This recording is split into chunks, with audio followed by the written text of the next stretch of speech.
কিছু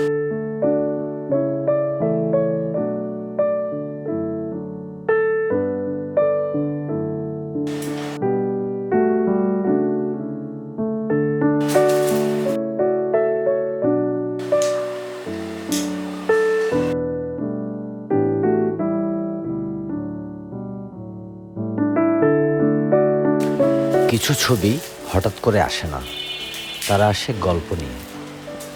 এই ছবিটার গল্প শুরু হয়েছে বাংলাদেশ থেকে অনেক দূরে, দুবাই থেকে আসা এক কমিশনের মাধ্যমে। ভালোবাসার মানুষটার জন্য হাতে আঁকা একটা অ্যাক্রিলিক পেইন্টিং।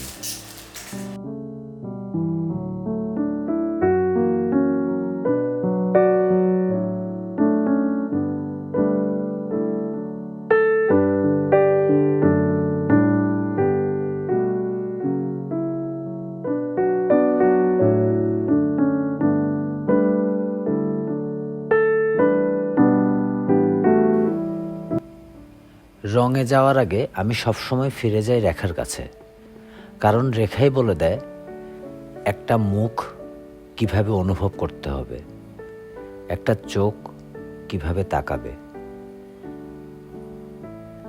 আজকের এই পর্বে কোনো রং নেই, শুধু বার্নসিনের উষ্ণ টোন।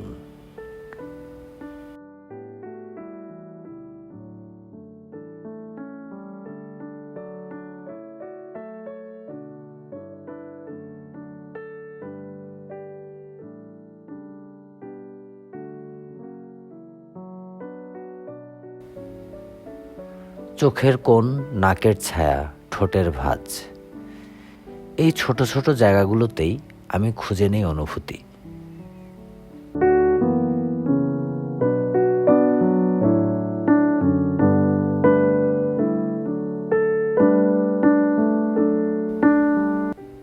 এই ড্রয়িংটা হচ্ছে ছবিটার ভিত্তি।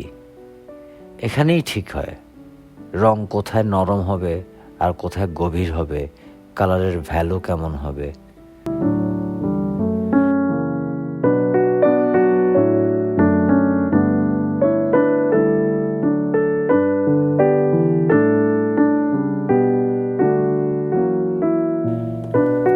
এটা শুধু একটা স্কেচ না, ড্রয়িংটা এটা হচ্ছে একটা ছবির আত্মা। এই রেখাগুলোর উপরেই পরের পর্বে বসবে রং, আর পুরো ছবিটা পাবে একটা নিজের গল্প।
আজ শুধু ড্রয়িং, পরের পর্বে এই রেখাগুলোই রং হয়ে কথা বলবে।